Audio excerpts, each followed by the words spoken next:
Students, hope you are all doing well. Today topic for discussion is urinary incontinence, in which we will discuss two topics in this, that is stress incontinence and other is urge incontinence. So what is basically urinary incontinence? It is basically defined as involuntary loss of urine that is objectively demonstrable and social or hygienic problem. ठीक है?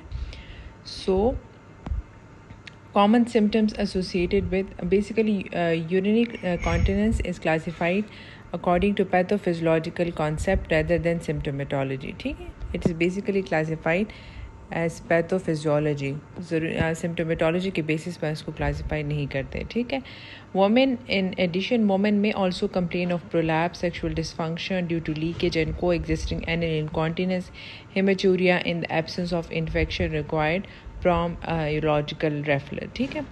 तो usually आपके पास जो कुछ patients में prolapse भी हो सकता है, सेक्सुअल डिसफंक्शन. ठीक है.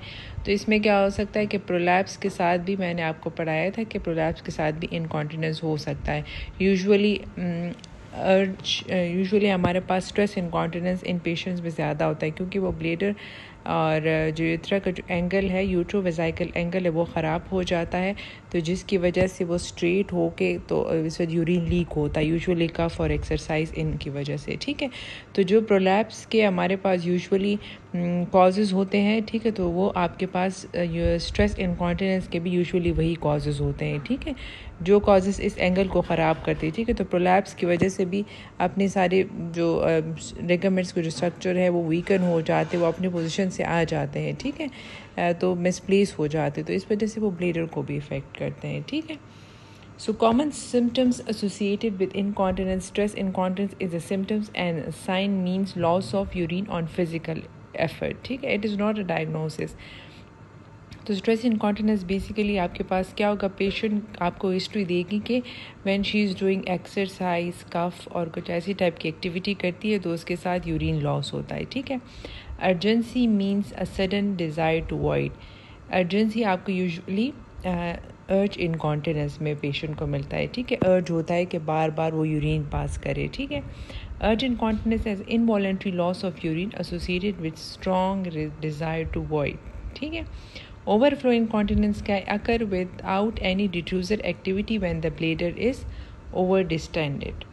And frequency आपके पास क्या terminology है, defined as passing of urine 7 to more times a day or being woken from sleep more than once a night to void. ठीक है. तो ये जो अर्जेंसी और फ्रीक्वेंसी आपके पास जो दो सिम्टम्स है ना, तो it is basically urge incontinence के सिम्टम्स है. ठीक है.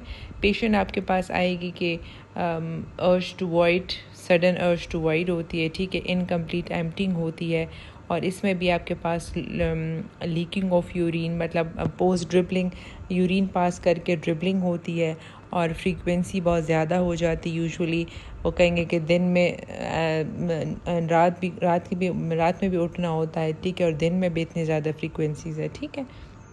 तो ये बेसिकली आपके पास अर्ज इनकॉन्टिनेंस होगा. So basically stress in urodynamic stress incontinence. तो वैसे वाली आपके पास हम जो स्ट्रेस इनकॉन्टिनेंस है वो जेन्युइन स्ट्रेस इनकॉन्टिनेंस है, और अभी कहते हैं कि इसको हम यूरोडायनेमिक स्ट्रेस इनकॉन्टिनेंस कहते हैं. ठीक है.